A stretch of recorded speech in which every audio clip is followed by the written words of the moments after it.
All right, let's just get right into it. We are about to completely tear down and rebuild the entire way you think about dating. So forget everything you think you know about openers, tactics, all that stuff. Today, we are going after the real enemy, the garbage stories you've been telling yourself.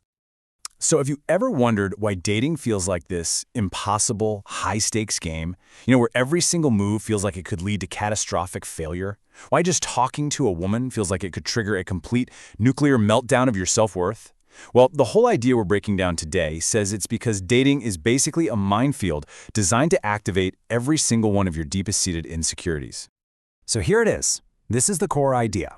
The one thing you absolutely need to get. Stop looking at dating as a way to get a girl. Instead, start seeing it as the ultimate personal development tool. Think of it like a boot camp specifically designed to expose and destroy all the mental crap that's been holding you back, not just in dating, but in every part of your life. The dates, the sex, the relationships, that's just the bonus. That's the victory lap.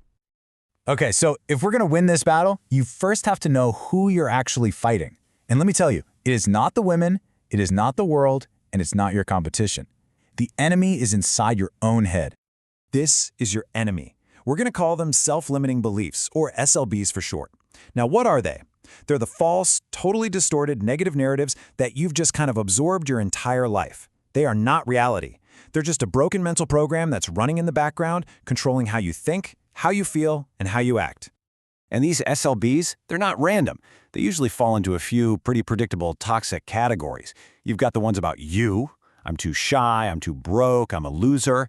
Then you got the ones about women. Oh, she's way out of my league, or all women just want a rich guy. Then there's the ones about sex, the ones loaded with all sorts of shame. And of course, the big ones about the world in general.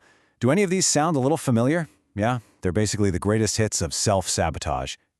Seriously, just think about where this garbage actually comes from. Your adult brain, right now, is being controlled by the insecure, clumsy, hormonally deranged logic of your 13-year-old self. You took some awkward interaction from 8th grade and somehow decided it was universal truth about who you are and how the world works. It is long past time to update that software. Okay, so we've identified the enemy. Now, we need the tools to actually hunt it down. You're about to become a detective. And the crime scene? It's your own mind. All right, your first tool is what we'll call the SLB Secretary Journal. The mission is simple.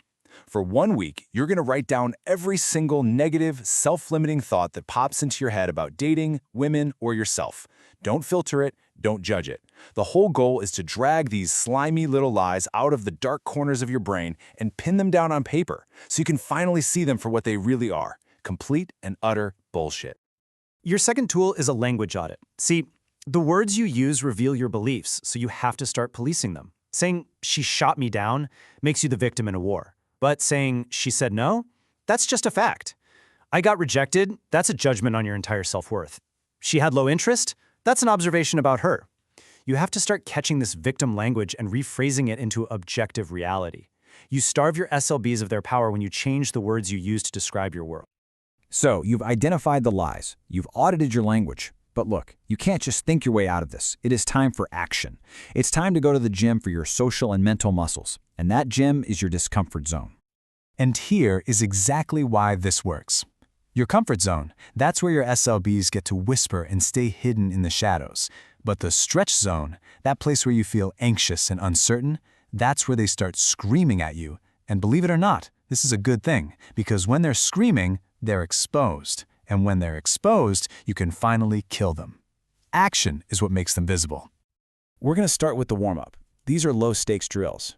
For just 1 day, your only mission is to make and hold eye contact with every single person you pass. Men, women, cashiers, it doesn't matter. Then, level up to being a casual conversationalist. Talk to the barista. Ask the guy in line a random question. The goal here is not to get a date. It's just to prove to your brain that basic human interaction isn't going to kill you. All right, now for the main workout. We've got clear, progressive steps. Step 1, the compliment and go. You see a woman with cool style, you give her a genuine compliment, and then you just walk away. This trains you to initiate without needing anything in return. Next up, the coffee invite. Low pressure, casual. You're just asking, you're not begging. And finally, step 3, the number command. After you've had a good vibe, a good interaction, don't ask, tell her, "I enjoyed this, give me your number." It's not about being a jerk, it's about projecting confident intent. Now, let's talk about what a deep dive discomfort drill looks like. This is where you find something you have a massive SLB about, something you have always told yourself you just can't do, and you forced yourself to go do it. And the source material gives a perfect example: learning to dance salsa. And his journey follows the exact path we're talking about. First, there's the fear. All the classic SLBs screaming, "You'll look stupid, you have no rhythm." Then came the resistance. I mean, the guy signed up for the class 3 times before he actually went. That's how strong the lies were. But then came the action. He forced himself to go, he listened to all those SLBs screaming at him, and he realized they were just lies. And here's the real breakthrough. Killing that one I can't dance SLB started a chain reaction, killing other SLBs in his business, his finances, and his social life. So what's the actual payoff for all this uncomfortable, ego-bruising work? What really happens when you start winning the war against your own mind? The payoff is so much bigger than just getting dates. After doing this work, the author's business literally took off. He started making more money than he ever had before. Why? Well, because the SLB that was telling him she's out of your league was the exact same one telling him that business client is out of your league. See, when you stop believing you're unworthy of one thing, you stop believing you're unworthy of anything.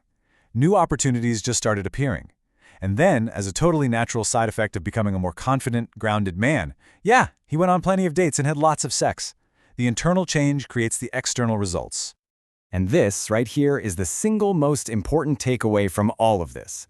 The cure for your dating problems, and frankly, a lot of your life problems, is not a better opening line. It's not about getting the girl. That's the symptom, not the disease. The real prize, the actual cure, is taking full, sovereign control of your own mind. When you own your thoughts, you own your reality. So really it all comes down to this. Your mind can be your worst enemy, keeping you trapped in a prison that you built yourself. Or it can be your greatest ally, setting you free to go out and get everything you want. The choice is yours. What's it going to be?